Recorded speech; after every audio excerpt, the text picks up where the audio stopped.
If Michelle Dockery's latest role had been written in the last 12 months, the part might look like a lazily drawn cliché.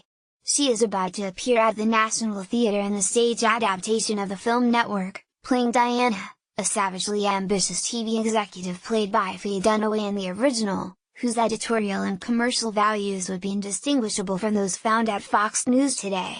Despite being written long before cable news was even invented, it eerily foretells reality TV, viral videos, ratings wars, YouTube terrorism clips, fake news and the triumph of sensation over truth. Her co-stars Bryan Cranston, playing an aging presenter with plummeting ratings, about to be fired by his failing TV station.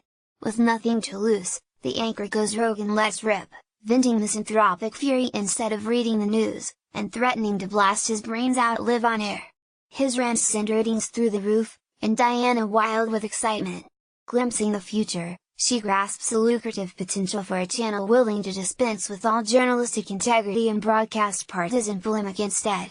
Well, it's just so obvious how it's relevant today, Dockery marvels.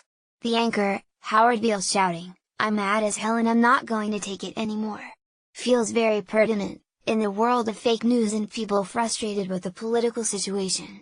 If you heard someone shouting that out of a window in New York today, you wouldn't be surprised. I think to a lot of people it will feel like a play about Trump's America. Downton Abbey, the period drama that made Dockery's name, came to an end 2 years ago, and since leaving Lady Mary and Highclere Castle behind her, she has barely drawn breath.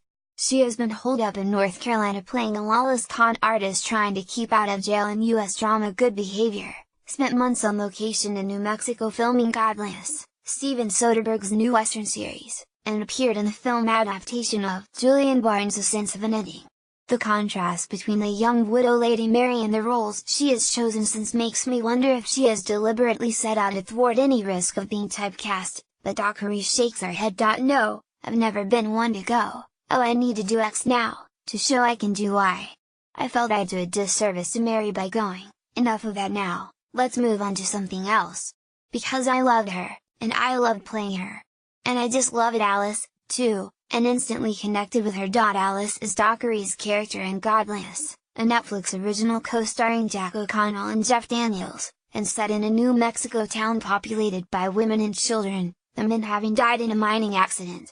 Dockery plays a gun-toting rancher, fearless but haunted by heartbreak, twice widowed by the age of 21 and so cursed with ill fortune as to be warily regarded within the community as a witch. When John was sick, one of the difficult things was the parallel with Lady Mary's storyline. It was baffling in person. Dockery looks nothing like a witch.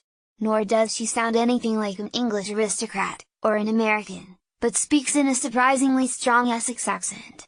What she does share with both Lady Mary and Alice, however, is heartbreaking loss, which manifests itself in every movement and expression.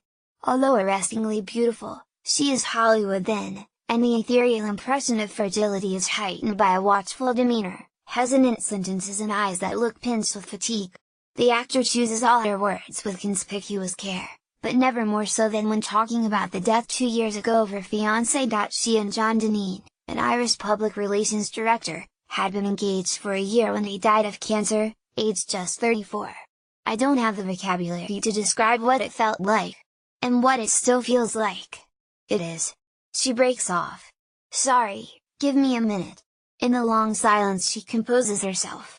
"I've never been more committed to anything in my life than to him. So at the time everything just shuts down. Work, everything. Work didn't matter. You suddenly become an oncological expert. This stuff becomes your world, and that of course was my priority. Even when his prognosis became terminal, I never lost hope. No. I'm not exaggerating when I say that John did not complain once, never, not once, and that gave us strength. It's what keeps you going, that positivity, to never lose that hope for a miracle. I couldn't have done it any other way." Her other priority was keeping Deneen's condition a secret. John was a very private person, and the hardest thing was keeping it out of the press when he was sick. It took a lot. She issued no public explanation for pulling out of a London stage production of Les Liaisons Dangereuses as she was replaced by Elaine Cassidy, said her lawyer on to tabloid reporters doorstepping the couple, and just about managed to fulfill her commitments to the ITV Puri.